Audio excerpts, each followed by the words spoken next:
চিপাঝাৰ সমষ্টিত পুনৰ দ্বিতীয়বাৰৰ বাবে বিধায়ক হিচাপে নিৰ্বাচিত ডক্টৰ পৰমানন্দ ৰাজবংশী। দুনিত বিজয় উৎসৱ পালন।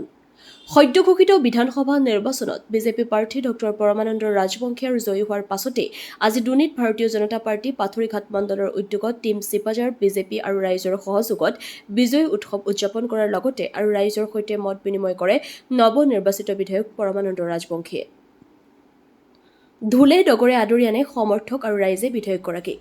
পুনৰ বিধায়ক হিচাপে নিৰ্বাচিত হোৱাত উৎফুল্লিত সমৰ্থকসকল। চিপাঝাৰৰ পৰা মন্ত্ৰিত্বৰ দাবী কৰে সমৰ্থক ৰাইজে। News desk AIN live.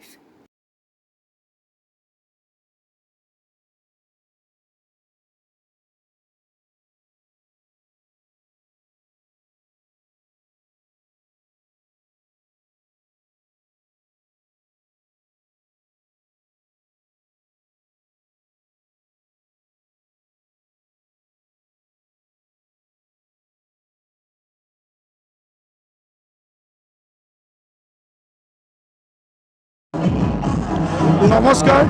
আজি আমি চিপাঝাৰ বিধানসভা সমষ্টিৰ অন্তৰ্গত আমি যি দলীয়ভাৱে আমি 4টা মণ্ডল আছোঁ আৰু এই 4টা মণ্ডলে আজি একেলগে লগ লাগি আচলতে আমি চিপাঝাৰ টিম বিজেপি হিচাপে আজি বিজয় উৎসৱ আজি পালন কৰিছোঁ। আমি দুনিৰ মাজমজিয়া আমি দুনি কৃষ্টি সংঘৰ প্ৰাংগণত আৰু এইভাৱে যে আমি এইবেলি চিপাঝাৰ বিধানসভা সমষ্টিত পূৰ্বৰ অভিলেখ ভাঙি একেবাৰে অভিলেখ যে 25,445টা ভোটত লিড লৈ আমি ডক্টৰ পৰমানন্দ ৰাজবংশী মহোদয়ক এইবাৰ বিপুল ভোটত জয়ী কৰাই লৈ আহিছোঁ।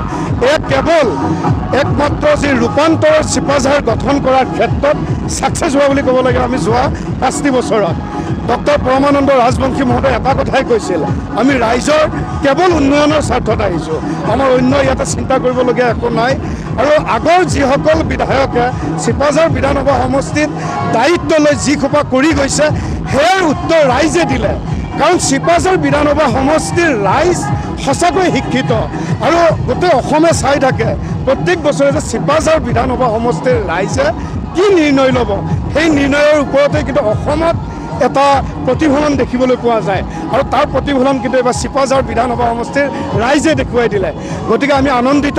পথৰুঘাট মণ্ডলৰ তৰফৰ পৰা আমি প্ৰত্যেকগৰাকী কাৰ্যকৰ্তাৰ তৰফৰ পৰা আমি সমষ্টিৰ প্ৰতিগৰাকী আমাৰ শ্ৰদ্ধাৰ ৰাইজক ধন্যবাদ জ্ঞাপন কৰিছোঁ এইকাৰণে যে তেখেতসকলে আচলতে এটা সঠিক সিদ্ধান্ত লৈছে, যি সিদ্ধান্ত আগন্তুক সময়ত চিপাঝাৰ বিধানসভা সমষ্টিক এক ভাল দিশ এটালৈকে আগুৱাই লৈ যাব। চিপাঝাৰ বিধানসভা সমষ্টিটোক আমাৰ সৰ্বকালৰ সৰ্বশ্ৰেষ্ঠ মুখ্যমন্ত্ৰী হিচাপে আমি ডক্টৰ হিমন্ত বিশ্ব শৰ্মা মহোদয়ক এই সমষ্টিটো তেখেতক আমি গিফ্ট দিব বিচাৰিছোঁ। আৰু আমি এটা কথা ক'ব বিচাৰিছোঁ, আমাৰ বিৰোধী দলৰ নেতাগৰাকীয়ে এই পাকিস্তানী সেই এজেণ্টগৰাকীক গিফ্ট দিম বুলি কৈছিল চিপাঝাৰ বিধানসভা সমষ্টিক।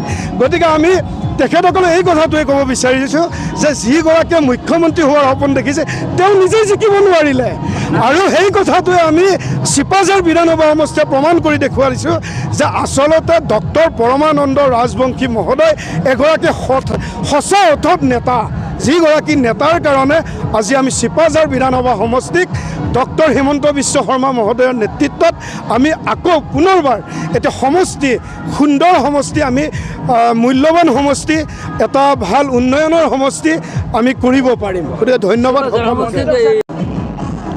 নমস্কাৰ। আজি আমি চিপাঝাৰ বিধানসভা সমষ্টিৰ অন্তৰ্গত আমি যি দলীয়ভাৱে আমি 4টা মণ্ডল আছোঁ আৰু এই 4টা মণ্ডলে আজি একেলগে লগ লাগি আচলতে আমি চিপাঝাৰ টিম বিজেপি হিচাপে আজি বিজয় উৎসৱ আজি পালন কৰিছোঁ। আমি দুনিৰ মাজমজিয়া আমি দুনি কৃষ্টি সংঘৰ প্ৰাংগণত আৰু এইভাৱে যে আমি এইবেলি চিপাঝাৰ বিধানসভা সমষ্টিত পূৰ্বৰ অভিলেখ ভাঙি একেবাৰে অভিলেখ যে 25,445টা ভোটত লিড লৈ আমি ডক্টৰ পৰমানন্দ ৰাজবংশী মহোদয়ক এইবাৰ বিপুল ভোটত জয়ী কৰাই লৈ আহিছোঁ। এয়া কেৱল একমাত্ৰ যি ৰূপান্তৰৰ চিপাঝাৰ গঠন কৰাৰ ক্ষেত্ৰত ছাকচেছ হোৱা বুলি ক'ব লাগে। আমি যোৱা 5টি বছৰত ডক্টৰ পৰমানন্দ ৰাজবংশী মহোদয় এটা কথাই কৈছিল, আমি ৰাইজৰ কেৱল উন্নয়নৰ স্বাৰ্থত আহিছোঁ, আমাৰ অন্য ইয়াতে চিন্তা কৰিবলগীয়া একো নাই। আৰু আগৰ যিসকল বিধায়কে চিপাঝাৰ বিধানসভা সমষ্টিত দায়িত্ব লৈ যিসোপা কৰি গৈছে সেয়াৰ উত্তৰ ৰাইজে দিলে। কাৰণ চিপাঝাৰ বিধানসভা সমষ্টিৰ ৰাইজ সঁচাকৈ শিক্ষিত আৰু গোটেই অসমে চাই থাকে প্ৰত্যেক বছৰে যে চিপাঝাৰ বিধানসভা সমষ্টিৰ ৰাইজে কি নিৰ্ণয় ল'ব, সেই নিৰ্ণয়ৰ ওপৰতে কিন্তু অসমত এটা প্ৰতিফলন দেখিবলৈ পোৱা যায় আৰু তাৰ প্ৰতিফলন কিন্তু এইবাৰ চিপাঝাৰ বিধানসভা সমষ্টিৰ ৰাইজে দেখুৱাই দিলে। গতিকে আমি আনন্দিত। পথৰুঘাট মণ্ডলৰ তৰফৰ পৰা আমি প্ৰত্যেকগৰাকী কাৰ্যকৰ্তাৰ তৰফৰ পৰা আমি সমষ্টিৰ প্ৰতিগৰাকী আমাৰ শ্ৰদ্ধাৰ ৰাইজক ধন্যবাদ জ্ঞাপন কৰিছোঁ এই কাৰণেই যে তেখেতসকলে আচলতে এটা সঠিক সিদ্ধান্ত লৈছে, যি সিদ্ধান্ত আগন্তুক সময়ত চিপাঝাৰ বিধানসভা সমষ্টিক এক ভাল দিশ এটালৈকে আগুৱাই লৈ যাব। সেয়াই গতিকে আমি পুনৰবাৰ সকলোকে ধন্যবাদ জনাইছোঁ।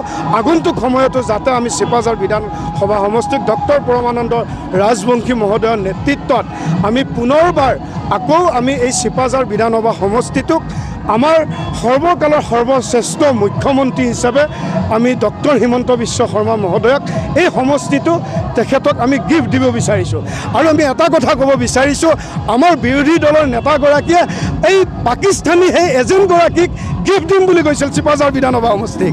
গতিকে আমি তেখেতসকলে এই কথাটোৱে ক'ব বিচাৰিছোঁ যে যিগৰাকীয়ে মুখ্যমন্ত্ৰী হোৱাৰ সপোন দেখিছে তেওঁ নিজেই জিকিব নোৱাৰিলে, আৰু সেই কথাটোৱে আমি চিপাঝাৰ বিধানসভা সমষ্টিয়ে প্ৰমাণ কৰি দেখুৱাইছোঁ যে আচলতে ডক্টৰ পৰমানন্দ ৰাজবংশী মহোদয় এগৰাকী সঁচা অৰ্থত নেতা, যিগৰাকী নেতাৰ কাৰণে আজি আমি চিপাঝাৰ বিধানসভা সমষ্টিক ডক্টৰ হিমন্ত বিশ্ব শৰ্মা মহোদয়ৰ নেতৃত্বত আমি আকৌ পুনৰবাৰ এতিয়া সমষ্টি সুন্দৰ সমষ্টি, আমি মূল্যৱান সমষ্টি, এটা ভাল উন্নয়নৰ সমষ্টি আমি কৰিব পাৰিম। গতিকে ধন্যবাদ। আমি চিপাঝাৰ বিধানসভা সমষ্টিয়ে বহুকাল বহু বছৰ আমি মন্ত্ৰিত্ব পোৱা নাই।